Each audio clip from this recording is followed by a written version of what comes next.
All right, welcome back, everybody. This is another episode of A.S.K Worldwide, and this time it's me hosting, and I have a couple friends with me today. I have with me the ever-popular, ever-inspiring Mr. So Hype himself. HARMZ So Hype. In the flesh. Yeah, who I am actually living with this summer. Yes, he is. I moved up to Halifax for a little while, and this guy took me in under his wing, so we're bunking together. We are, you know. Slumming it. It's my slime. My slap. Yeah, and on my right, I have the ever amazing Sara Hancox. Yes. Fashion extraordinaire. Fashionista. Yeah. Yeah, you guys want to give a little synopsis of yourselves? As you guys know, allow me to reintroduce myself. My name is HARMZ and Sara. I go by HARMZ, aka HARMZ So Hype.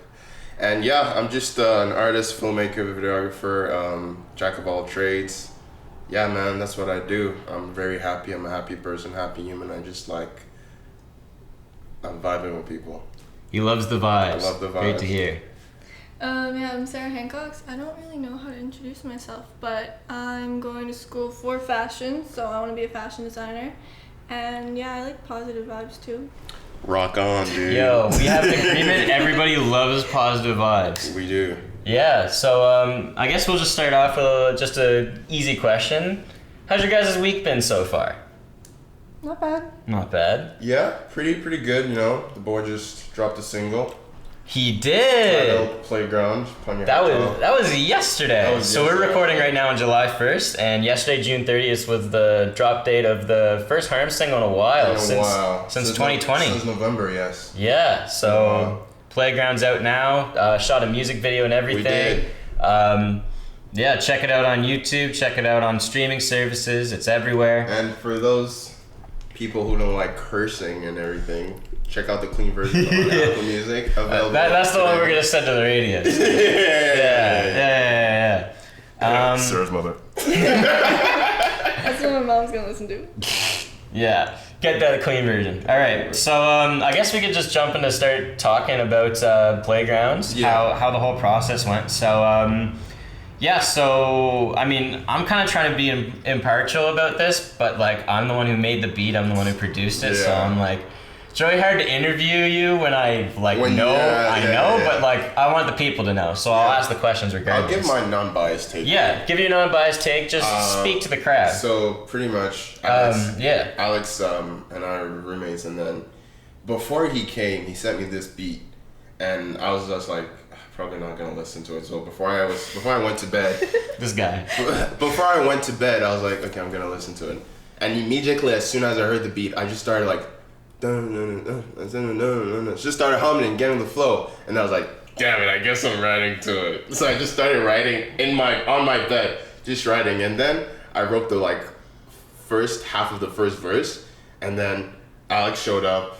He moved in with me, and then I think the next day we recorded the first verse, and I think the day after that we finished the song, and it was like a surreal experience because we were like hyped, especially when the scratch happened. Remember that? Oh yeah. We were like, we put in that scratch effect, and you just look at me with a wide eyes, you're like, we were like geeking. So it was a fun experience nonetheless, and yeah, man, I just love making music with him and people I love making music with. It's special. Yeah, it's a special moment, especially like. Because, like, sometimes I don't get to experience that, especially with you, because you're always, like, in a different place than me. True. And, like, this is the first time we're in the same place together. Yes. Because usually I'm in Antigonish, I'm working with, like, Ryan, I'm working with Olivier. Yeah. I'm not usually, like, working up close up front with you unless you come down. True. And so, like, we get those raw moments, and usually those are kind of saved for DSO stuff. Yeah, same. So this was, like, the first time in a while where it's just been, you know, us two vibing, like I'm seeing your ideas, I'm working with them, all that stuff. Same place, different song. You gotta stop. This is like an ongoing thing. Like we keep like looking at each other because he has a song called Same Movie Different Cinema. So we're always just like in public, just doing random shit, and then he'll just like look at me, just like same shit, different day. Or I'll look at him and be like, I'm trying to think of a good example. Fucking. like same cup, different drink. Like we're at McDonald's. Like stupid shit like that. Oh, man. Anyways, it's too much. Inside jokes. Yeah, all good. Yeah, so you also shot a music video. I was around for that too, but just kind of run through like how that kind of came to be, where the idea came from once the song was created. Kind of like run me through the whole process. Yeah, correction. We shot a music video. Well, yeah, we did, but I didn't. I'm the host here. I know. Okay. So trying to bring out the. So as soon as the song was done, you know, my imagination started like going all over the place. I'm like, man, I need to do this. So when that usually happens, I go to my laptop and I storyboard all my ideas. So I storyboard that. Showed Alex. Alex was loving it, especially when I showed him the like ham scene. Yeah. Like, ooh. Yeah, man. I remember like you showed me like the base level in like Filmora. Yeah. And it was just like Weird. random PNG cutouts of everything. Like you just like put your face on like a kid on a swing in a playground. But I'm like, it works. It works. So I got the idea though, which was the important part. So after we got the like base storyboard done, I called my friend Ben, I forget his last name. Ben, it's either Edwards or Ben. Ben Edwards. Yeah, Ben Edwards. yeah. I called my friend Ben Edwards. Shout out Ben Edwards to come help us shoot, be the director of photography for this project, and he did. He's such a down to earth person. He loves working with local artists, especially local artists, and we even played him some like new DSO stuff, and he absolutely was. He was geeking, He was man. geeking. It was going all the place. He like showed us a project that he was working on. Yeah, He's like, I need this song. So which is like that's a great thing to hear. Like, as an artist, that's like, you know, you put a lot of work into a song and then like you show it to someone, they're like, can I use this? Yeah, that's like that's got to be one of the best compliments, in my opinion. Yeah. So I called him. He explained to me that he works like in film sets and stuff. So he was shooting in Lunenburg that week. He said he was down in the weekend when he's off. He's gonna come down and you know, we'll go from there. So he came down, went location scouting. We mapped out the whole like where we're gonna shoot, what playground, this and that, the shots we need. And the next day, we really wanted to shoot everything on one day. We technically did. We technically did, but just to be safe, we had to go the next day to reshoot some things. Oh yeah, do you want to tell the Karen story? Oh man. so it was a Sunday. We had to shoot the scene in the playground, and then, you know, kids were everywhere. I'm like, damn, like, no, like I'm not. On a Sunday, no offense. It's like 10 a.m. I don't hate kids or anything, but like, come on, we're trying to shoot a video here. Like, you could go away. Well, it wasn't necessarily tell them to go away. It's just like we were trying to get a certain part of the playground framed because we want to do like these particular the original shots. part was to have the whole playground to ourselves, but obviously it's a free country, so A, it's a free country. B, we're in a very urban setting. Yeah, like Halifax is very populated. Yeah, so the kids and their mothers and fathers were just. Anyways, we sectioned out a part of the playground and we told like a couple parents. They're like, we asked them nicely. And they listened. Yeah, no, like the first few that we asked were super. Okay, no problem. Like, cool stuff. We even had like, parents just like, all right, cool.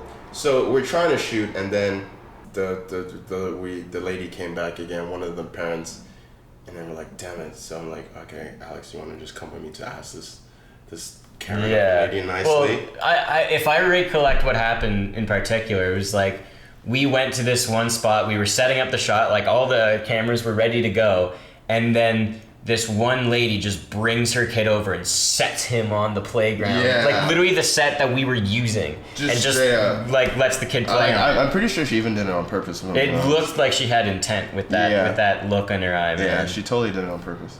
Anyway, I digress. So she ended up saying some whack ass BS that it's a Sunday. Or some like. Well, like her excuse was like, it's a Sunday, it's family day, it's the one day we get. It's like we needed 2 minutes. Yeah, like literally 2 minutes. Can you go to a different playground? What about Saturday? What about every other day? Her a parent, you're legally supposed to spend time with your kid. Yeah, right. It's like, I get it. You have a full-time job. So do we. We're out here. We shoot on a Sunday because busting, that's the day we have. Yeah. Anyways, we just ended up just like letting her be, and Yeah, we just came back another day. We move. We move. Hey, we still got the shot. We That's still got the what shot. was important anyway. Yeah, so that's the Karen story. Yeah. And so the rest of the shoot, you know, how'd that all go? I actually hope she doesn't see this. Anyway, if she sees this, I don't care. Yeah. It's actually Whatever. Anyways, the rest of the shoot was good, you know? The one shot I was really like hoping to get was the intro shot actually. With the gimbal panning to me on the sit over and then that was one of the most scariest shots. I was like, damn it. Yeah, you weren't sure how that was gonna turn out because like it was a big dream. Yeah, we're gonna get like my friend Prawn to come with the drone. Shout out Prawn, but unfortunately he was busy schedules and stuff. He's a good guy. I don't hate him or anything. No. So yeah, I'm just saying shout out Prawn. He was just busy, different schedules, different day. Sorry. You have to stop. That didn't even make sense. Anyway, You tried it. Yeah. The fact that you went for it. Yeah. Different schedule, same day. That's what I wanted to say. Anyways, Yeah. Prawn's a homie though. Shout out Prawn. So I got Alex on the gimbal. We did it, and everything went smooth as butter. Really, it was just we came back. We had lunch. I was tired. Just powered through it, and then the final shot we had to do was the shot at Toby's house. Yeah. The kitchen shot. So we did that. We powered through it. And, you know, Toby's a good guy for giving us his space. You know, he was all those kitchen spots, we got to do it in a nice penthouse suite up in like literally across the street from us. He was just with his boys playing FIFA and he was like, yeah, you can go. Yeah, you can go shoot. just set up all these like fancy lights and stuff. Yeah, so Ben came through with like the equipment, man. He came through. I'm actually so happy. I was so impressed with that. I got him as like just like a collaborative partner. Yeah, exactly. We're obviously gonna do future projects with him together. Yeah, well, I mean, like the fact that this video turned out so well is a testament to like how good of a connection that is. Yeah. So video was good. People really messaged me, called me, just telling me how amazing this is. Like, you know, I'm just so blessed. Really, it's a beautiful thing. It's a beautiful day to create art and to share with people. Yeah, it's amazing. It's a beautiful thing. I'm gonna just start crying now. All right. One more question for you about Playground. What was your favorite part of the whole process? Like, out of everything that went into creating this song, you know, getting back into your game, like what was the thing that stood out most to you that you were like, this is like, I love this, you know? Just clicking export. The final draft, because like you and myself, I've heard that song so many times. And just the fact that I can actually stop listening to the song every day. Like, I'll still listen to it, you know, every once in a while to just get those streaming ads playing. I'm kidding, no. No.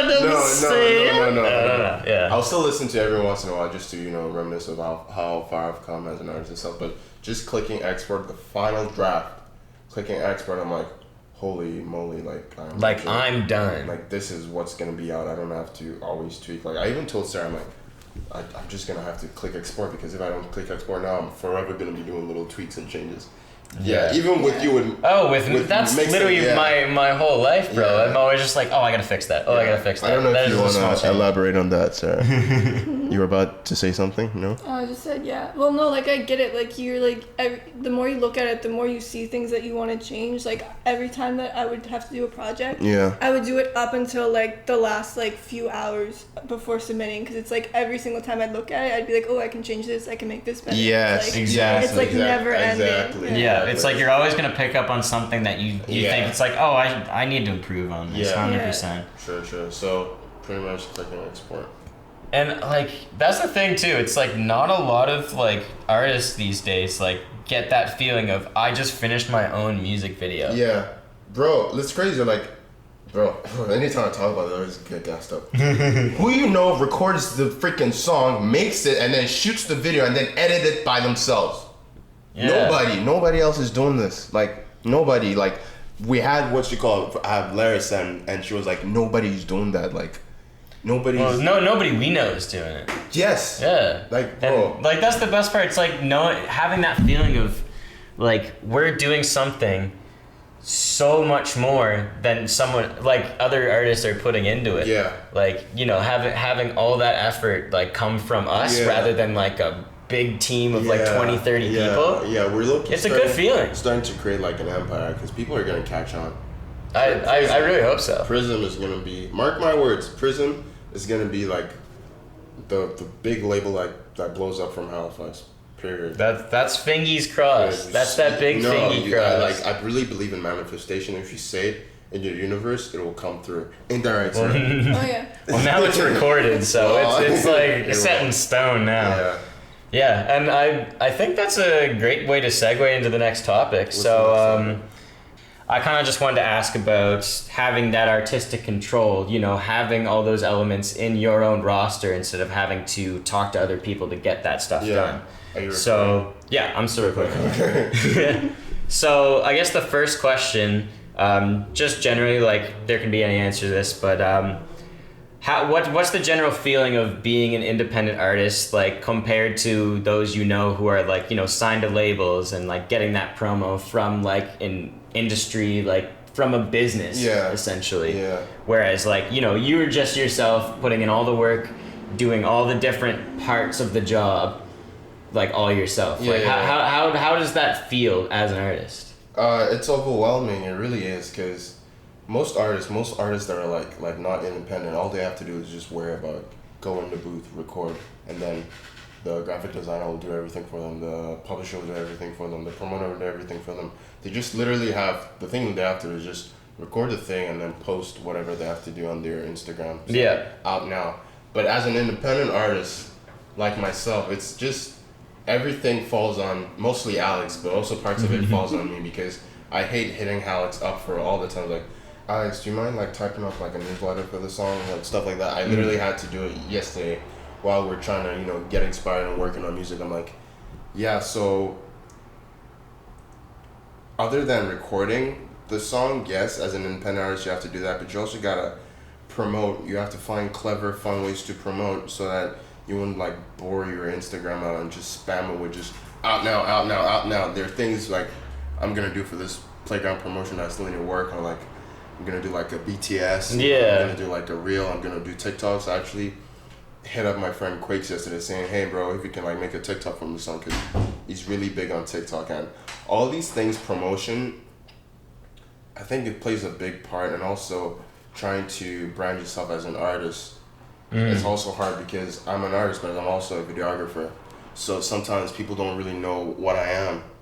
Yeah, exactly. You know, like they kind of see your stuff, they don't really and take me serious. They assume that you're just the guy rapping. The guy who recorded that, like literally, when I went for a shoot with 365 Media, Andrew, he was like, "Yeah, man, I saw the video you did for HARMZ. It was really good." I swear. It's like Donald Glover being called Childish Gambino and not knowing the difference. He was in the front seat. He was in the front seat, and Josh was in the front seat, and it was me, Kauai.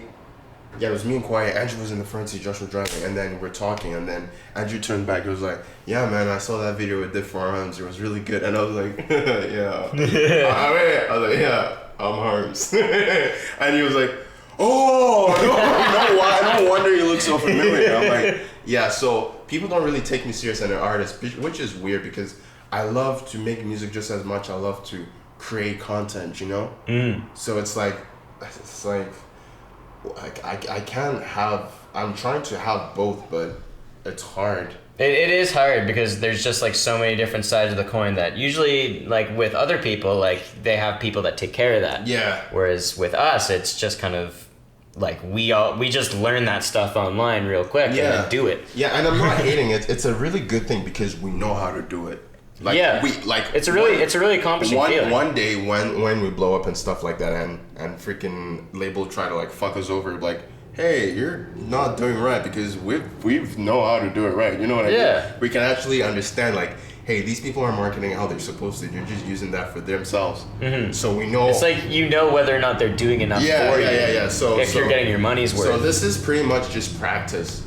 It is practice. Being an independent artist, it's just practice to when the day comes that you get signed, you just know what's really good and what's really bad in this industry. So the BS, you can just flag it at the moment and just dip out if you can. Yeah, and it's like you get that feedback yourself. Yeah. Like it's not going through any sort of like A&R filtering. Yeah. There's no like sort of restrictions on what people can say. Like all that feedback is coming straight back to you, and you can see that and build off of that. Yeah. Which is great. 100%.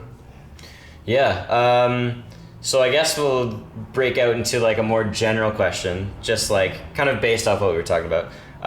What's the general opinion on like the industry and how like artists are more shifting over to like being independent, you know, owning their own masters? Yeah. Do you think this is a permanent change, or do you think that labels are still gonna be like active and useful for certain artists that want to get their name out there? I'm pretty sure this is a. Yeah, I'm so sorry, Sarah. You have no idea what we're talking about. I'm just trying to listen. yeah. We're gonna get to you. We're gonna get to you. Yeah. And I mean, you can hop in on this one too, if you know what we're talking about. I have no idea what you're talking about. I hear songs and I think that they sound cool. Hey. That's all I got. Yeah, but yeah, it's like, do you know the difference between like, you know, an artist being independent and then an artist being signed to a label? They have more control when they're independent. Pretty much, yeah. Pretty much, but like an artist that's signed under a label is more so like, you know, they're managed by somebody. Contract. They have like these people that they can reach out to in their business that do certain things for them that will like, you know, help them out as an artist. Like they'll get the promotions done, they'll get their tour bookings done, all that stuff gets done by other people. Okay, so it's But it's like they take a share of the rewards that come back from the money. Okay. Or from the songs and stuff. It sounds like sort of just like the music version of like a modeling contract. Pretty much. Exactly. Pretty much, yeah. You think about it like that, I guess. Yeah, so pretty much, I feel like it's starting to be a new wave. Even one of my favorite rapper, Kyle, just went independent. He literally There you like, go. Like the Hey. other day, he went independent because there's just a lot of BS in this industry, and people are trying to like expose the toxicity, if that's a word, in this industry, because yes, there's a lot of like weird stuff happening. People just use you as an artist to make money for the label. Mm-hmm. And your favorite rapper is probably broke. No, I'm serious. I watched this documentary. It's like they get a certain amount of money to use for their music and only a little bit for themselves. So it's like a bigger fraction for the music than it is for themselves. Yeah, so your favorite rapper is probably broke, and all what they just wearing the jewelry and stuff like that. It's literally they're just using chunks of the check for the music that they're supposed to be booking studio engineers. You know how much beat costs? Oh, they're expensive, something bro. go for $1 million. I'm not even lying. Like, I'm serious. Murda Beats could I'm sell serious. a beat Like for $1 million. all Alex little like bop beep beep, bro. That could make me like legit $1 million. million. Okay, that's so cool. Yeah, it's very cool. Yeah. That's how the industry works these days. Because if you know a song is made by Murda Beats, you're gonna get more traffic because Murda Beats is known to produce Drake stuff and all these big artists. So it's pretty much like a branding thing. Yeah, it's like you get attached to a certain name. Yeah, It's like affiliating with the brand. Like for instance, Murda Beats made this Drake song, "Nice for What." Mm-hmm. That song was a hit. So people now associate Murda Beats by making hit songs. So Yeah, well, it's like they hear that tag at the start and they realize it's like this guy on the beats makes quality. Nice. Yeah. So it's like it's mad. Like art pays. Art really pays. It's just you just gotta learn. You just gotta learn it. Yeah. So in conclusion to this topic, yes, independent is the new wave, and yeah, I'm just having fun for now. Really, I don't know what the future holds. You know, the best is yet to come. I deal with this all the time. Anyway, yeah, but yeah, I guess that kind of transitions into the next question. It's like you're answering some of the questions before we get there. Hey, that's but that's okay. That's okay. You can just skip the things. The question I was gonna ask was, what do you think will happen in the future once artists are primarily independent? Which I guess is kind of different because it's like, if there was no such thing as labels, how would the music industry work from there? How would people, you know, find that fame? How would people get those networks without the professionals to do the work for them? Yeah, to be honest, I have no idea, if I'm being honest. Yeah. I don't know. That's something you should know because you're in marketing. Well, yeah, obviously. Like, that's why I asked, because I'm interested in what, like, your guys' thoughts are about it. But, like, yeah. I genuinely don't really know, like, what is going to happen once like independence is like completely taken over, because it's like who's gonna be promoted to be like the new thing, who's gonna get on the radios. It's like all of those things have to be done internally now. Yeah, it's like, you know, you have to hit up like your manager, you got to hit up your tour guy, but it's like you have to have those connections yourself. They can't come through like a business that you just signed on to. It's quite stressful too. Yeah, so it's like it's gonna be a lot of self-management, and I think this is just gonna weed out like the strong from the weak. Yeah, true. Where it's like the people who really care and want to, you know, be a prominent figure in the industry will put in that work. We'll get those people if they need them. If not, they'll do the work themselves because they know like what needs to go into it and what connections to make, all that stuff. But it's like, it's going to be a lot more self-management than it is just like signing on to somebody and then just letting them do the work. This is true. But I feel like a lot of artists are more comfortable with that, right? It's like, you know, like they get more say over like all the music that they release. They get to own their own intellectual property, which is the big thing for a lot of artists. Like, the amount of like frustration that I see people go through whenever they're like dealing with their old labels and they're like, I can't get my masters back. I literally have to sue these people to get my masters back. Yeah. Like literally the music I created on my own software is owned by somebody else and they get the money from it. Yeah, it's which I think was the big grievance with labels and why they're kind of going extinct now. Yeah, or like, you know, less popular. There's a theory. You know the thing that happened with Tory Lanez? With Mr. Daystar? We don't call him by that name anymore. We just call him Daystar because we hate that man. Anyways, sure, you hate him, man, but like this is a theory. Okay. As soon as he went independent, the label that he was signed with, he was trying to expose them because they were doing some whack ass shit. Yes. So then they also realized, shit, man, he's gonna make so much money now that he's independent. He's a well-known artist. So they paid Meg. Who's Meg? Megan Thee Stallion. To do some BS lie. Or it's just a theory. It could be true, it could be not. I don't care. I'm just out here. I'm just a videographer. Just spit. I make videos for HARMZ. That's just what I do. So they paid Meg to come up with a lie and have Tory canceled. Yeah. That's a theory. Yeah. Because, like, as implausible as it is, it's still plausible. Because I just don't know how somebody like that can just switch randomly and shoot some girl in the foot. Because one, he has never had any previous allegations regarding women, and two, he just dropped an album, so he had all these good things going for him, and then he just like snapped like that. And I'm not saying, I know Sarah's looking at me like, I'm not saying that those dagger eyes. Feminism. I'm not saying that it's true, but I'm not saying that is wrong. I'm just saying it could be, because this is the music industry. Like, people do whack shit. So. No, like there's shady stuff. You should. I think I'm gonna send you a video or an article. You should. It's something to think about. Yeah, just some brain food. Yeah. A little bit of brain food. But yeah, labels suck. They do. Let's go, independent artists. Let's go. Let's fucking go. All right. Let's switch over just into some new music that's come out recently, because we haven't had a chance to talk about it for a while. We've been away for a bit. We have. So I kind of want to just dive into some new projects that have come out. Just the most notable ones that I think are ones to highlight that you guys probably care about. I don't know if you've heard any of those yet. I haven't heard any of the new albums. I used to listen to Tyler, the Creator. Okay. Yeah, we'll start with that then. We'll start with the Tyler album. So, Call Me If You Get Lost. What were your thoughts on it? It's a weird title, but as I listened to it, at first I didn't really know it was a concept album, but I listened to it. It's like it's a concept album. Yeah, he's traveling the world. Yeah, on a plane, train. He's just going over and just explaining to. He even touches on Black Lives Matter too. Yeah, he did. What's that song where it was like, the girls say blah blah blah blah blah blah blah, but just stick to your own time. Just roast like all these like girls that. Oh, is it Manifesto? Yeah. I think so. I genuinely like the album. I feel like it's better than Igor's previous album. You think it's better than Igor? pretty much. I think this is like the album that everybody who listened to Tyler like before Igor, this is the one they wanted. Yeah, and it's not like melodic-y.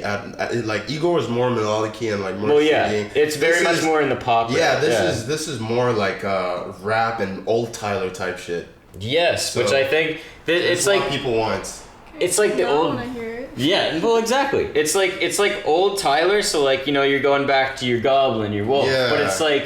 He's matured. He's matured. And he's speaking about things that really matter now. Yeah. Where it's like, but in the past, he was just spouting all this stuff that would, like, get him attention. Yeah. Because, like, that's kind of what worked back in the day. That was the type of content that people were making. And the thing that I just love about albums and stuff is narration and, like, DJ drama. Yeah. I love the interludes in between where DJ drama it's just that voice, and then you just hear the humming in the background, like, and then he says something like, it just makes you want to just, like, I wish it was here to shout at me, Yeah, you just want a personal DJ drama in your room. Just like, hey, good morning, everybody. You're back. Hey, let's make some music. Like, we eating vanilla French ice cream. No, seriously. So, oh my god, albums are beautiful, man. And I think Tyler did really well with this one. Yeah. Like, I still think Igor is one of the top albums of all time, and I love Flower Boy, but this is like. In that spectrum, like I need to get some more listens into it before I really decide where it is on my list. But like this is probably one of the best Tyler albums. The album cover was pretty weird though. The ID? Yeah. It's because it's like his passport. I know, but why was it like? I was the expert. It was just framed weird. Oh, I don't know. Anyways, just blame the designer. We move. Blame Virgil Abloh. Yeah, he still got more money than me, so I'll give him. Yeah, exactly. Yeah. He's the one that did it. No, I'm joking. that was a full-on joke. That I don't. Have you ever seen those like Virgil Abloh jokes on Instagram where it's like really shitty design? They're like, yeah, Virgil made that. No. Oh my god, they clown that man on Instagram, bro. Yeah. So the next album that I wanted to touch on is one of the ones that I was looking forward to this year, and that actually. Surprised the fuck out of me with how quality it was the new Brockhampton album, Roadrunner, New Light, New Machine. Oh my god, some fucking amazing cuts on this shit. Did you listen to it? No? Did you listen to it? No. Okay, I'm gonna go through my favorite tracks because I have a full-on opinion about this, and I know Amy and Kolade would have an opinion about this, but they ain't here, so it's my turn. It's your turn. My turn, little baby. Little baby, my turn. Let's go Brockhampton. Yeah, did you see freaking Olivier's Spotify? No. What did it say? I'm just saying Olivia has a Spotify too. Oh, yeah. Okay. He has a single called Recycler Rap. No. Don't play for you. I'll show you later. Okay. So Roadrunner, New Light, New Machine. I thought this was just like really cool album. Like there were some sleepers for me, but like for the most part, holy crap, was it good. What's it about?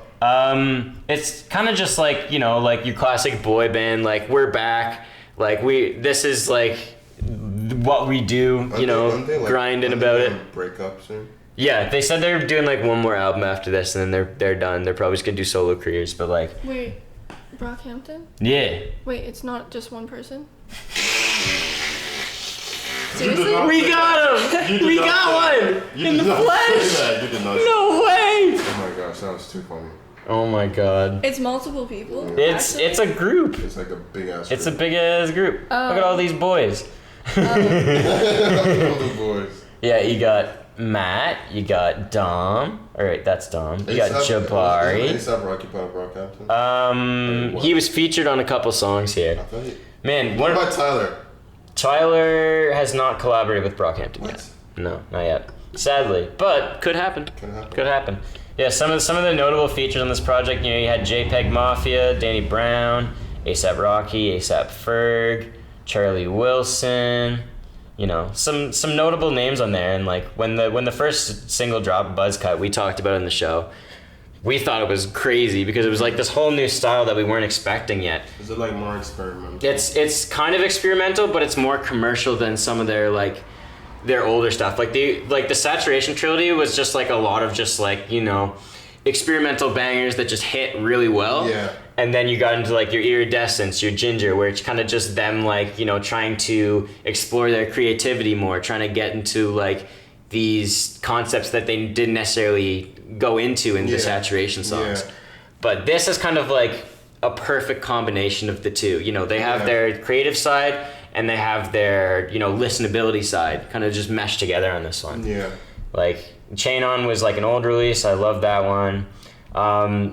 Like the Light and the Light Part 2, bro. I'm gonna listen. Man, I'm like I'm telling you, Joba fucking steals this album. I'm gonna listen to it. Like the one white guy, or I guess one of the white guys, fucking Joba, man. It's like that one white guy in the English girl named Fiona, African girl Adiola, Odi Odi, and then the one white guy calls. Have you seen the state of my body? If I've been in everywhere in the Johnny, he carried that whole song. He made it popular. So. Like I'm saying. That song's a banger. Bro. Yeah, you know but like I'd say some of my favorites on Roadrunner. I'll just like say them out just so the people know.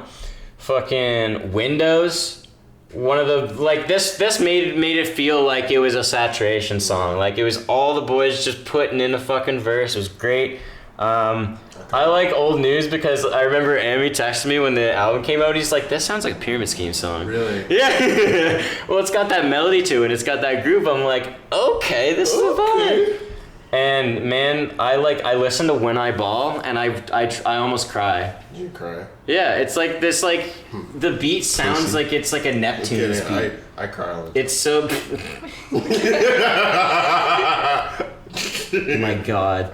Yeah, but When I Ball, it's just like the fucking chorus at the end is just like you get in your feels, you're just chilling there, like you're just like thinking about life.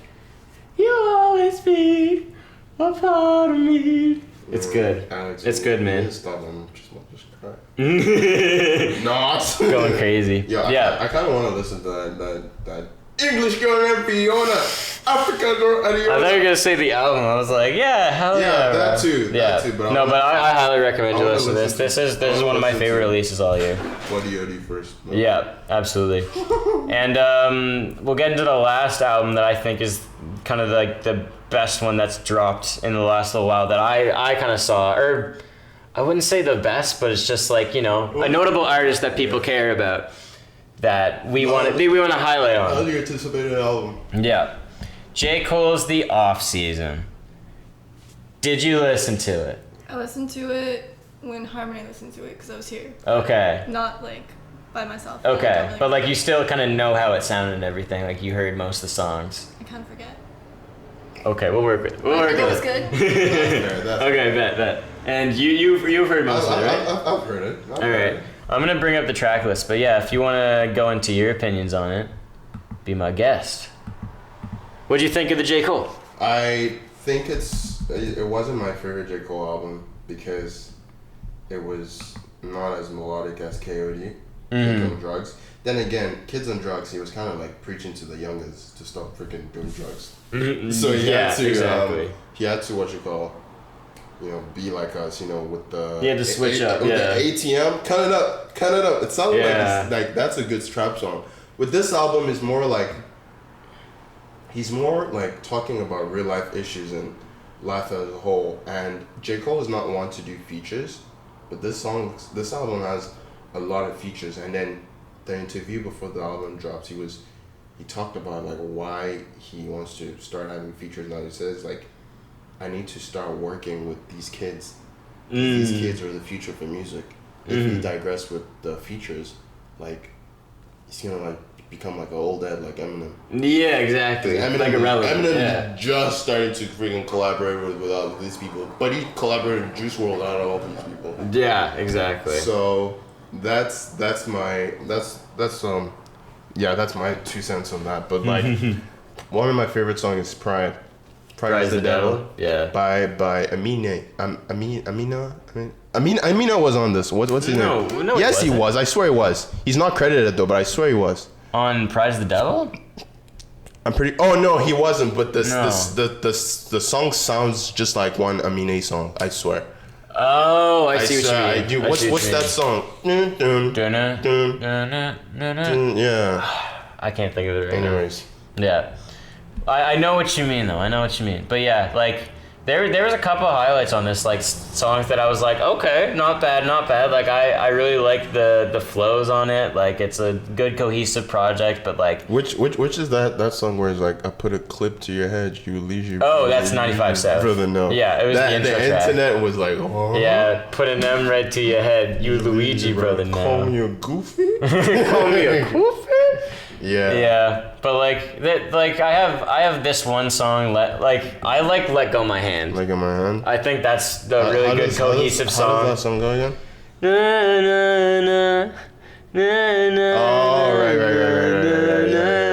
Yeah.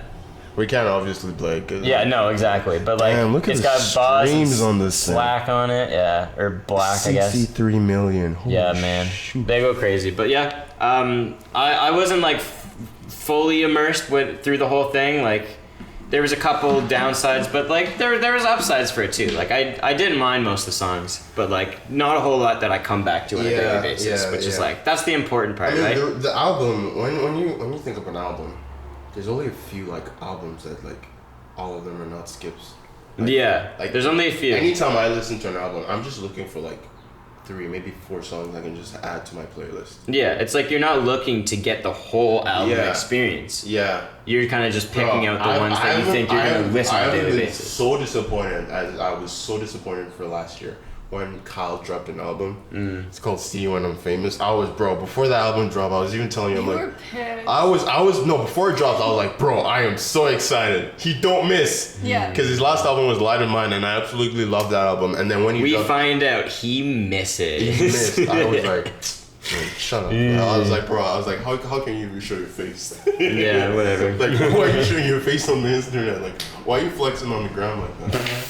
Anyways, I don't whatever. Hopefully you'll reveal. Yeah, and it's just a matter of like some people just can't do that full album yet. Some people can. Some people can. Like I genuinely think that Tyler's album was like all the way through a good album. Like I don't think there were many skips on there for me. Maybe like one or two.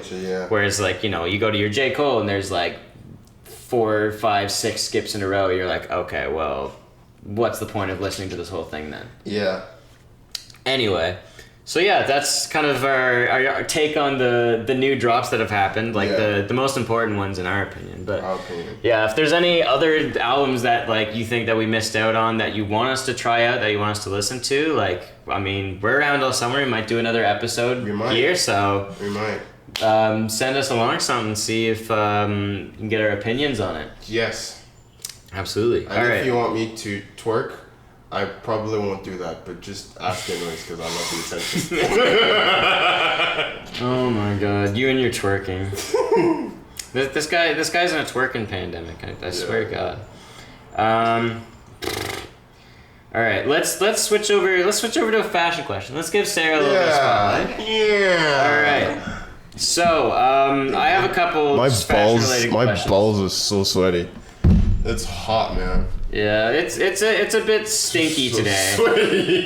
Yeah, shit's getting hot around here, man. I'm not excited for like when it gets like 30, 35 degrees in this house. We need to get air conditioning, man. Bro, I want to get like a humidifier or some shit. Can you get like one of the window ones? Because those are the coldest things. Yeah, my dad has one. I wanna cop one. Maybe we could go to Value Village and cop some humidifiers, bro. Yeah. Bro, that's worth an Uber trip. True. Going to get humidifiers because then you live cold, and then my window don't slam, man. So like we have these weird ass windows in this apartment that like they don't stick. They're wooden, so like you either have to they stick, but it's like an old apartment. It's a really old apartment, so it's either it goes all the way up and it stays, or it's all the way down. There's no in between. If you put in between, it just slams back down. So what I was doing is like I didn't really have anything to block my window open with, so I'm like, fuck it, I'm just like put my retainer case in there. And like literally like I've been doing this for the past month whenever I needed air.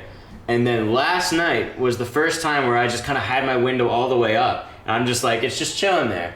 And like earlier in the day it had slammed down and I'm like, fuck, that was scary. Like it was like a jump scare. Yeah. And then literally like when I had my retainer just like chilling in the actual frame, like where the window closes down, ooh. This is a testament. I can't talk about this. The universe saying, shut your ass. The universe being like, you can't do that. All right. But yeah, like I just had my retainer like in that little slot where the window comes down, and I just had the window up because like we were just chilling, like letting the air flow. I just hear it fucking slam down. I look in the room and I just see the retainer fling at my face. Bro, like it crushed the case. It's cool if you're like flying and you just caught it. You just caught it in your mouth and it just went on your teeth. Just right there. Just like a dog playing catch. But it's just like super skilled. I can see a TikTok like that where it's just like you just like fling it off a thing and then you catch it in your mouth and you're like, got the grill on. Got the grill on. Got the grill on. All right, now back to fashion. So I just kind of wanted to get a couple opinions on Gen Z fashion, just because like I feel like there's like a general agreement on like kind of what we look for as a generation in like fashion, clothing, how people look, how people dress. So I guess we'll just kind of jump into some questions. So take it away. Are you more impressed with copying like exclusive items straight from a designer, or are you more impressed with finding those same items in a thrift store? What do you think would be more like notable to like someone who's trying to, you know, show their fashion sense, trying to, you know, like I guess more so ball on a budget, but you know, like pick the important items that are actually going to work in their wardrobe, in their closet, I guess. I think it's more exciting to find something that's like cheaper, that's still as amazing of quality. I don't think the amount of money that you spend on clothing kind of relates to like how cool it is or how like what was the word you used? The exclusive items. Exclusive items. I had a brain fart. Balling on a budget. Balling on a budget. Balling on a budget. Yeah. Like, I don't know. I would be more excited to find like some like Gucci ass designer at Value Village than to pay thousands of dollars for that same thing. But I also don't really. I don't know. I feel like it's different for everyone. Like everyone's taste is different, and mine isn't so much on how much it costs and like the notoriety of it, but more so like how it's made and the quality of it. But that's also kind of just because I'm like obsessed with like fabrics and construction of clothes. Well, I mean, like if you're working in that industry, you pinpoint more of those things. Like you see more of like, you know, like what effort they put into it, like what's manufacturing they use to actually create the clothing. Like, do they make it themselves? Do they do it in a factory? Like all this certain stuff that kind of adds value to the piece, I guess. Yeah. So it's like, would you be more impressed with like getting that piece straight from the designer who like made it, but it's like gonna cost you like $10,000, or would you be more impressed with someone finding like that same piece at the thrift store for like $100? I think it's cool to be able to find something at a thrift store for $100. But it's like you're not paying the designer, you're paying the place you got it from. Yeah. Which is kind of the downside of the whole like thrifting ideal, but it's also just like it's been bought, it's been used. That person got their worth out of that piece, and then it's just getting reused by someone else. Yeah. So you like, if someone were to like, you know, get like a thrift piece, it's like, you know, it's a Gucci designer, whatever, Prada, you know, but like, you know, someone has used that piece before. Does that decrease the value of the piece, or is it just as important, just as, you know, a flex as like buying it straight out from the designer would be? I would say it's just as a flex, considering if you're buying it for the brand name and like for the purpose of being like, hey, like I own this, then like it's a flex because people see you wearing it. No one's gonna ask you like where you got it from. They're gonna ask like if it's real, maybe, but you got any opinions on this, my boy? Nope. I also found a Louis Vuitton purse for $4 at Frenchie's, and like I'm excited about that. $4. $4. When'd you find that? And like, when'd you find that? My mom found it and then gave it to me because she didn't care about it. Oh, is it the one you have? Yeah. Oh wow, that's crazy. Yeah, it was $4 at Frenchie's, like churro Frenchie's. And see, like this is why I asked this question, because I'm like impressed with that. Yeah. I'm like, wow, that was a steal. Yeah. And you look fresh. Yeah. You do. Whereas like if you bought it straight from the designer, I'm more so just like, damn, you spent like 10 grand on that, man. Bands on that. Holy fuck.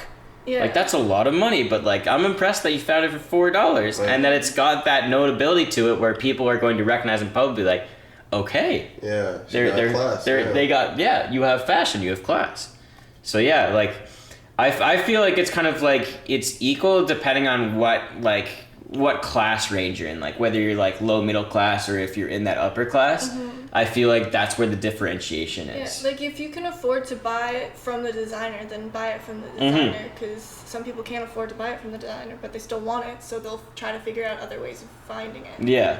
So it's like just buy in your price range. Yeah, but the important thing is like if you're that middle lower class, you look just as good. True. Even if you just found it at a Value Village. Yeah, man. Like it doesn't make a difference. I was so like, this is a story. When we first moved to Canada, like we didn't really have much. We were staying in like a apartment that's smaller than this, all 5 humans.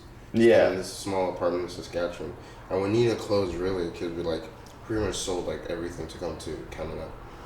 So then my mom was like, "Alright, we're gonna go to." I didn't know what Value Village was. So she just said, we're just going to go to a second-hand store and get clothes. And I was like, excuse you? Second-hand store? Bro, I want new clothes. I want new like threads. You see you had that stigma around it. It's like, ew, thrifting? I want to get it from the guy. Seriously, I was like, man, this is low-key kind of embarrassed. Yeah, but it's like... But now that I look about it, bro, who cares, man? I got this from a thrift store. I like thrifting because you get good stuff from there. And the important part is that it looks fucking good. Fresh. I got this from Shein. He's got the fit. I got this from Shein though. Like Shein? You can buy if you want to watch my Shein video. I got this from Value Village, and there's some good stuff from there that you won't even know it's thrifted. Yeah. You might think you bought it. Yeah. I know a guy, his name is what's his name? 2 AM Paradox. I forget his actual name. I think it's anyway, he thrifts all his stuff and like does a whole new design and like resells it, bro. It's like, bro, I shouldn't be ashamed of it. Sometimes I wish I could go back in time and just give myself a big ass backhand. Yeah, just like, why do you care? Tyrese, that's his name. Tyrese, bet. Yeah, but like, I just thought that was that's just me though. Yeah, like I thought that was something important to touch on because like there's so many people out there that like think that people care about that stuff. Yeah. Like we're all people. We get whenever like someone needs to, you know, ball in a budget. Yeah.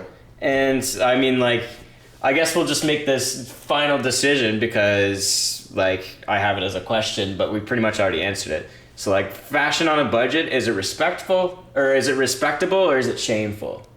Bro, it's respectable. It's respectable. And I think we kind of all come to agreement on that from that first question. If you're talking about like thrifting, there are like other ways of fashion other than just thrifting on a budget. Yeah. I mean, and it's like you can flex with that Joe Fresh. You can flex with that George if you do the right Joe fit. Fresh is expensive. Is it? Yes. Really? They jack up the price or something? Yeah, they're so expensive. Like $100 for a t-shirt? Oh no, not $100. But I just remember them being so much cheaper. Now it's like $30 for a t-shirt, which isn't expensive, but like. Yeah. They used to be cheaper. Yeah. Ooh, I just thought of a really good question. Yeah. So, are you familiar with oh, hey man. It just came off. Okay, we're just going like this now. I could put it back on. But yeah, I'll ask the question and I'll fix the mic.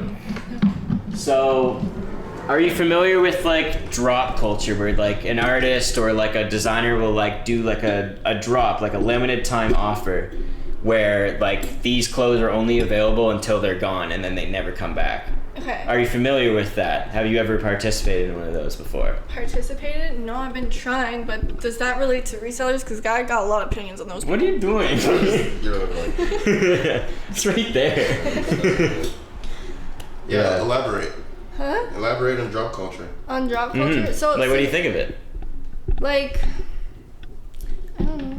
It's cool. It's exciting. Yeah. It's like more special to be getting something when you know there's not a lot of it. Like everything's more special when there's not like a huge amount of it. What do you think of those people who buy it and sell it for way more than retail price? Okay. Yeah, not a fan. Not a fan? Not a fan whatever. Like I can get so much stuff at retail, but then because so many people are buying it before I even get a chance to buy it and selling it for like thousands of dollars more, I can't get it. Yeah, exactly. Facts. But that's kind of the whole thing about drop culture. It's that you see that like your products just get more worth than they originally had, than you originally put onto them, because these people will be selling like t-shirts and CDs and vinyls for like $30. Okay. And like that's an easy cop, but because they're so notable, they have this pronounced name to them, or it's like a brand that's like, you know, been around, like Supreme, for example. They'll do like certain drops, and then like people will like sell them out within like 5 minutes and then sell all that shit online. These people put that original worth on it, where it's like, you know, it's that $30, and that's what the artist values it at. And then because there's this whole like wave of like reselling it for a higher price, it's like there's that extra worth on top. And it's like, it's kind of like almost a promotion, but also like, you know, that exclusivity and that like limited time availability, or like, you know, like there's only so many of them in the world. Like it just adds so much more value on top. Yeah. So like my question is like, why don't these people who drop the items just like originally charge it at that high price so they get that value back? Like why don't they do that instead of, you know, charging that low price and then letting other people profit off of it? You know, if people wanted to pay that like to get it in beforehand, why don't they just charge that high price? What's your opinion on that? Yeah, what's your opinion, Sarah? It depends on the people. I know like Kanye West, like Yeezys are like thousands of dollars depending on like, or like 500, 600, like depending on the size. But when he talks about Yeezys and like the shoes and stuff, the retail price of Yeezys are like $200. He wants it to be more affordable for people to get at. Like that was his point, for it to be affordable for other people. But like other places like Foot Locker, I think it was Foot Locker, they invested in StockX. So it's like they're selling those sneakers that are like super like affordable. No. Cheap. Like exclusive. Like the super exclusive ones, yeah. Exclusive ones for an affordable price. And like I feel like maybe they're cool with it because they're getting the profit from people buying it for more money because they've literally invested in a reseller's website. Yeah. Yeah, I get what you mean. Yeah. But like I think that the whole drop culture, it's like it's very cool because you can see like an actual worth to a product that originally like the person was like, nah, this is like worth like $50-$60, and then like all of a sudden it's selling on these markets for $500-$600, and you're like, dang, I didn't know I was worth that much. Like I didn't know that people cared about it that much. And I feel like it's a great way to kind of like build that brand community, make people interested in like the fashion that you have to put out, because there's only so much of it. And if people like how it looks, people like how it fits on their body, then like it's a great thing to have that extra worth shown to you. So that way you're just like, okay, so like this is what I'm worth. This is what people value my products at. Yeah. And so I can start like working with that benchmark to start like, you know, putting myself out as like a prominent designer. Like people care about this stuff. Yeah. So I that's kind of my opinion on the drop culture. It's like, you know, it's a great way to generate that buzz about yourself and about what products you put out. And I just think it's a great brand strategy. And I just like, I love that about like the Gen Z fashion, because it's like, it's such a prominent thing. People are just like, yeah, this is like one of the exclusive, like 1 in 50 like shirts. Like this is one of the only graffitis that come out from this one artist or from this one company. Or concert. Yeah, exactly. Like I have my Gambino limited shirt. Like concert tee. Yeah. People like go to concert just to get that tee and resell on eBay for like exactly crazy amounts of money. I could probably resell my Gambino t-shirt. Probably not. Probably not? Yeah. I don't know, because that's like a while ago. It was a while ago. But you do have some diehard fans. You do have some like diehard fans who are willing to like get every single thing from their favorite artist. That's true. And so that might be the ideal cup. I call 2019 feels like summer tour t-shirt. I call them the artist simps. Yeah. But those are the people who have the money. They work hard so they can get that stuff. And those are the people that like really appeal to that type of drop culture. Yeah. Because like that's your market, man. Yep. The diehards. So moving on from drop culture, we'll just kind of end off the fashion discussion with what's your favorite fashion trend that you've seen this so far this year? I like cutouts. Cutouts. What are cutouts? I request elaboration. Explain for the viewers. Colors. I love the colors this season. Okay, so the cutouts are like like just different cutouts in your like there was the armpit cutouts. Like I have a shirt from House of CB with like armpit cutouts, which my mom made fun of because she's like, well, at least you don't have armpit stains. Yeah, but, it's like wouldn't that be cool. smelly? Because you're just like. Yeah, you have to wear it, man. It's cool. Okay, yeah. Somebody is sweating underneath the room. Yeah. It's warm. Bro, my balls are sweating. It stinks. Yeah, it's all good. It's all good. And then there's like dresses where it's like there's different layers to the dress. So first it's like more of an opaque color, and then you have like cutouts that are over the mesh. Mm-hmm. Yeah. I don't know, just stuff with cutouts are really cool. Yeah, because I've seen you posting stuff with like the cutouts, so I'm like, you know what? That's really cool because it's like they're taking advantage of the ability to just like, you know, make shapes in the clothing where it's like there's more dimensions to it rather than just like plain ass shirt, 2 holes in the side, hole on the top, hole on the bottom. And there's even like there was cutouts where it's like just like a little bit here, like something here, but that's like sort of old season. Like that was from like last year. Now they're like getting like more like. That is so 2020. Yeah, there's like more geometry going on. Yeah, they're getting more like what's the word? Geometry dash? No, like. Bro, we need fuck off. we need to talk about that game. No, we don't. Fucking, he just said geometry dash. I don't know, they're getting more confident, like they're going more out there with the cutouts. Like last year, like who was gonna wear something where like your armpits were showing, like just the armpits? Like that's weird. Like I don't think anybody would have, but nowadays, cool. it's actually kind of hype. Yeah. Yeah. And then. Hell yeah. There's like so many colors. Like there's bubblegum pink. There used to be sage green, but now it's more like a brighter green. Now that it's more into summer. Yeah, I think I know what green you mean, yeah. Yeah, and then it's not as big now, but it's like the color of cantaloupe. That's my favorite, and it's gonna be. But next year it's transitioning more to like a mango orange color. How do you know what's already happening next year? Bro, I look at like WGSF and like Business of Fashion, like. Oh my God, she can tell the future. No, there's trend forecasting. It's like a trend forecasting. Is it like a legit thing? No, it's a legit job that you get paid so much money and you like forecast trends for like 2 years ahead. You don't forecast the trends. You just get somebody who's popular to wear this at a given time, and then you pay them. That is how it works. That's not how I it know works. fashion. Bro, You I'm don't. literally a fashion. Bro, She goes to school for it.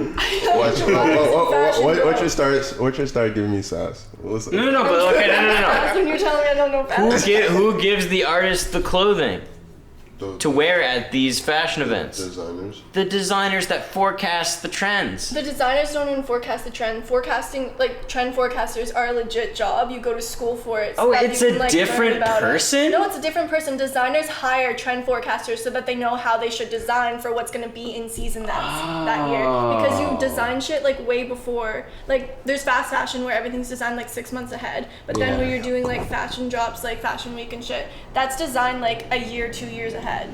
That's crazy. God damn. So what are the trends next year? Next year for trends, there's like more abstract with the patterns. I looked more at patterns and colors because like the clothing hasn't been out yet, and I can't afford to pay the WGSN fee. It's like $10,000 a year for their But nice. Yeah, Very but, like nice. butter, mango, that really fuchsia color that you see in like the Jacquemus thing is coming out again, which is nice. I like that color. Fuchsia? Yeah. Isn't that like a warm purple? It's like a warm. It's like it's more pink. Pink? Okay. It's like a berry mix pink. between those It's two. like a Yeah. pink, Oh, I do like that color. Nice. I think my shorts are close to that color, but like, yeah. I love to hear that like all this stuff is already laid out for us. Like we just know what's gonna happen. We love to see it. We know what we're gonna be wearing from here on out. I mean, I'm just gonna be wearing black, but y'all go crazy with your colors. It's cool. Y'all go crazy with your colors. They look at so many things though. They look at like not just clothes. They look at like there's so like the appliques and shit is like so much is based on foliage because of how much more into the environment people are now from sustainability. That's really cool. Yeah. I never even picked up on that. Yeah, and wow. like certain materials that are being used, like there's linen for sure because of antimicrobial, like it's like antibacterial shit because of COVID. That's crazy. And you don't pick up on that stuff unless like you're into fashion. It's like the shit I'm wearing like is helping the environment because people care about the environment now. Yeah. That's such a revelation to me. I'd never heard of that before. That's really cool. They even look at like drinks and like vacation spots. Like they like the way that like things that are popular in like food, interior design, like all that shit plays into fashion. Wow. Yeah, like the squiggle shit that's in interior design, like Gustav Westman, is that him? He does like a lot of furniture where it's like wavy stuff, and then in fashion you see like the patterns, like there's more like wavy stuff. That's cool. That's really cool. It's like they're building on like what the world cares about and turning it into the fashion trends. Yeah. You heard it here first, folks. You heard it here first. It's all planned out for us. Fate is real. It's called fashion. Timekeeper type shit. Oh my god. Sorry. I'll just keep it brief. So if you know me, you know that I'm a really strong Marvel fan from birth. My dad literally sit me down to watch Spider-Man. Like it says Harmony, watch. Watch this shit. And I watched it. And ever since then, I've been a Marvel simp. So I've been watching the like recent like Disney Plus show. Started watching WandaVision. That was mint. Yeah, he showed me WandaVision all night. I was like, Alex, sit down, let me educate you. Just educate me. And you liked it, right? It was really good. Freaking Agatha with the bangers. With the bangers. Yeah. I'm telling you. What's the other one? Falcon. Oh yeah, Falcon and the Winter Soldier. Captain America and the Winter Soldier type shit. Was good. It wasn't my favorite. I don't know why, but I liked it regardless because it's Marvel and Marvel don't miss. And then Loki, like from the first episode, I was already like glued. I'm like, bro, this is so much. They could go anywhere because when you're dealing with time, you're pretty much dealing with infinity. Like if you have a plot regarding time travel and time loop and stuff, your imagination can literally go crazy. Because literally anything can happen. Anything can happen. Yeah, it's crazy. Loki's dealing with a bunch of like timelines, and if something happens in this timeline, it could destroy this other timeline and stuff like that. And it also makes me think. I obviously know that time travel is impossible, and I obviously know that like. It just makes me ponder like, what if somewhere in another universe, there's a different version of ourselves. Either if there's another universe where like Alex is actually funny, or there's like another universe where Sarah can actually dress nicely, or there's like another universe where I can't make this good music as I'm making now. It's just this guy sucks. Get him out of here. Jeez. That was a joke, obviously, but like it just makes me really think and imagine. Like we don't have proof in our time, but like, what if? Yeah, that's always the question. What if the different version of our What if the different version of ourselves is thinking the exact same thing? What if there's another person like me who just happens to make music? There's another person like you who just happens to be good with graphic designing. Do you think that like other universes like know about music, that they do the same things as us? Like it's who just, even knows? It's like it's just weird because I believe strongly with imagination. Like if humans can think things, it's damn near possible. Or like the thought has to come from somewhere. Yeah. And what if the thought comes from the universe bringing other thoughts, and you know what I mean? I mean, it doesn't really make sense, but I just think about it. Just things I just think about at night. What if there's actually another person like me who just it's like they share your exact features, your exact figure, and they're like doing something completely different. Things like deja vu. Why did I have deja vu? Yeah. What if it's my other person that just see the same vision? Or what if you're sleeping and then all of a sudden you're dreaming and then you fall down and then you wake up? What if you just died? Your other version just died. And that's so annoying when it happens to me. But that's so annoying when my other version of myself dies. No, but you know, do you know what I'm saying? I know what you're talking about. That's happened to me before. What if this one time you just had an awakening, like, holy shit, something ain't right. Like, the vibes are off. Like, you just feel that feeling in your gut. What if it's like a dynamic link with your other self? You know, things like you're just connected with every other version of yourself. And you don't know, these are the things I just think about. Marvel really just hitting us with these hard questions. It's just thinking about life. Maybe they know and they're just not telling us. There's also something called predictive programming. I told you about it.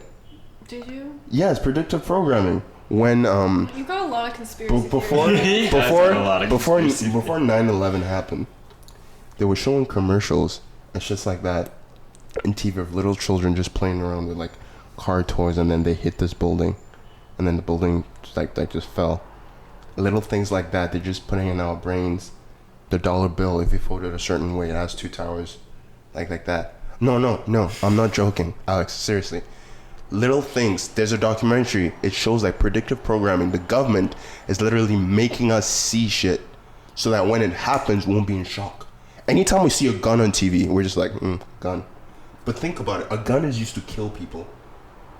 Like, that's true. You know, when we see somebody get shot on TV, we're just like, damn, bro, when Loki died yesterday, you were like, no, when Morpheus died in Loki, you were like, I feel no remorse. Well, I didn't care about Morpheus. I know, you didn't care about Morpheus, but it's the base level, the base level that somebody has just died, even though you know it's not real, but somebody has just died and, or you see somebody get shot on TV. But when Loki died, I like literally gasped. I know, but what I'm trying to say is that anytime we see somebody get shot on TV or something, we're not like, oh my gosh, he died, because we've seen it so many times. If you see somebody, I just don't care about that. I know, but if just like something like this, if you see somebody like get like, I don't know, molested or touched in a weird way, and you see it on TV, obviously you're gonna have a reaction. Yeah, because you don't see it all the time. That's what they want to get out of you. They want to have that reaction. Because you don't see it all the time. Yeah, something we see all the time, we're not as triggered because we don't see it all the time. But if we see something all the time and it happens, we're just like, it's normal. Do you know what I mean? I do know. Predictive programming.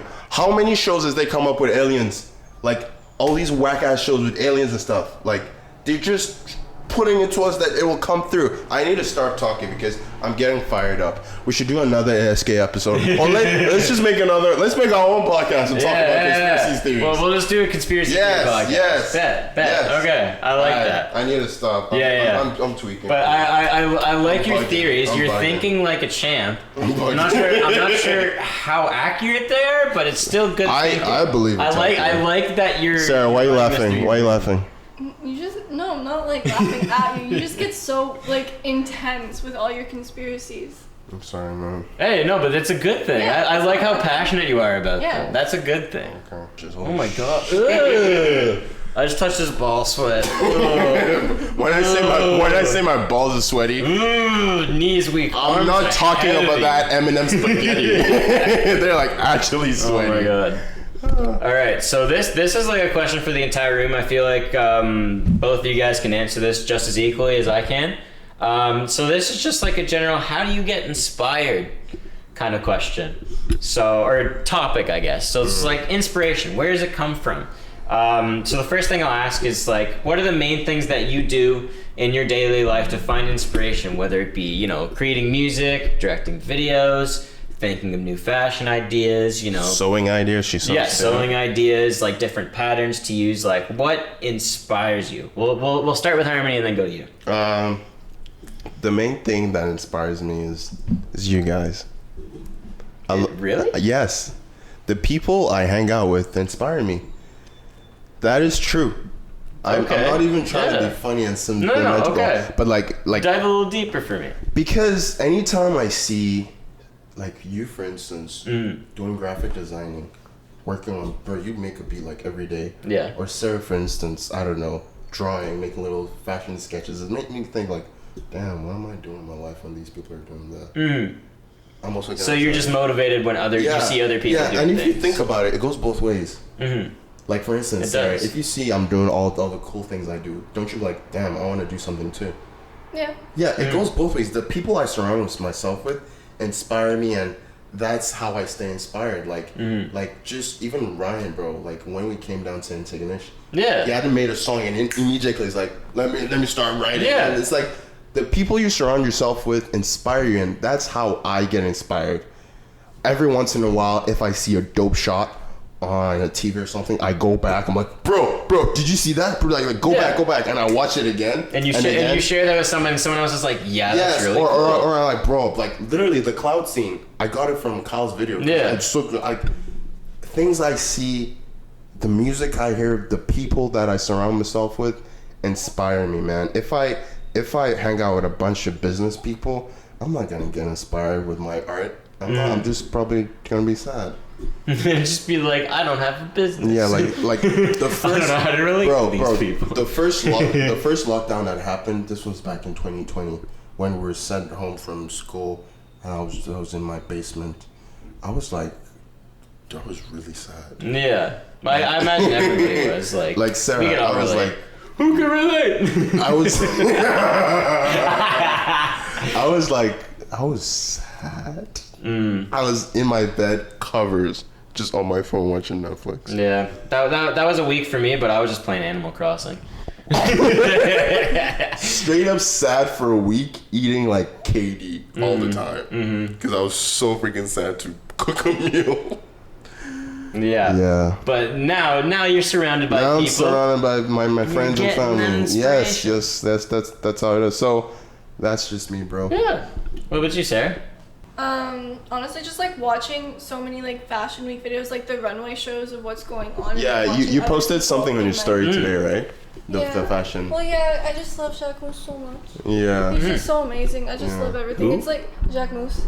Oh. Yeah. You said Shaq West. I'm like, wait. Fashion model Shaq West. Shaq West? I'll be making fashion clothes. I got clothes. It's like super inspiring fashion stuff. Like when I saw the Louis Vuitton, I think it was fall winter 2021, it was 2021. I think. I can't remember the year, but it was like Virgil Abloh worked on it, and it was like I was in awe. Like the like I don't know anything about videography shit, but the production of it was so like amazing, and I was like, man, like, gave you goosebumps, didn't it? Yeah, like I literally got goosebumps from it. Just like other avenues of fashion, also like other places, like interior design really like inspires me for fashion clothes. Like they're so connected, and like also being around just creative people, like it makes me want to be more creative. Yeah. And like I don't know, late at night, bro, like when I have nothing else to do, I'll like randomly have an idea in my head, and then I have to like get up and write it down, like just like random things, because I find it hard to be inspired and like think of like creative ideas. Yeah, it kind of just has to naturally happen. They come like so random. Yeah, if you go through my notes app, you're just gonna hear a bunch of weird hums. Man,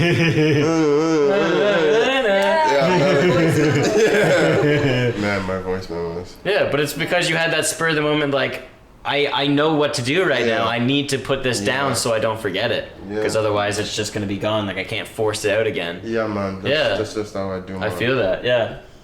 Yeah, and so you'd say, like, you know, your classic fashion week, your other people, like, that's kind of what drives you to create yourself. Yeah, and then just, like, your environment. But then I'd also say, like, that's also based on trends, because I was saying how like a lot of foliage is like focused on like certain things, and like when I thought of that, I was like, hey, like I remembered like Egypt Falls. That's the only waterfall I can remember, but there's like so many, and then I started looking at pictures and I'm like, man, and then that like the environment like literally outside inspired me, but it was my thought process came from the remembering.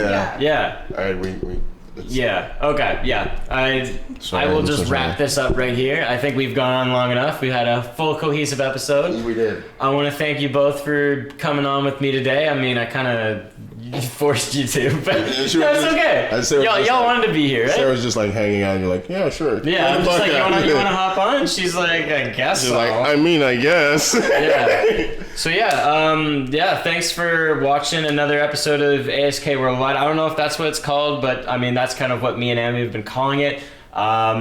We'll just kind of drop our socials and be on our way then. Yeah. So you can find me everywhere. I'm AlexZLEB. You find me there on Instagram, Snapchat, Twitter, Facebook, whatever the hell. You search up that, you'll probably find me. You can find me on Instagram at HARMZ and on YouTube at HARMZ Vlogs, and the rest, Harmony Adesola. Thank you.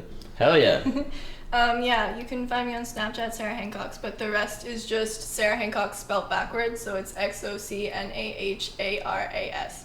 Nice. Right. We gonna put that on the screen because that'll go be confusing. But so I don't know how you can recite that backwards. I don't know. I just know. XOCNAHARAS. Oh, I got it. Hey. Right. Okay. There you go. Double time for you. Double time. All right. So that's been the episode. Thank you guys so much for watching. Wait. Let's close off with just saying a random word, like. Okay. Like what 3, 2, 1, and then we'll say. Okay.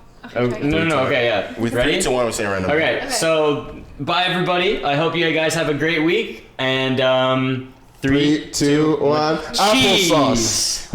Oh. Nice. What'd you say, Sarah? I said mango. I was gonna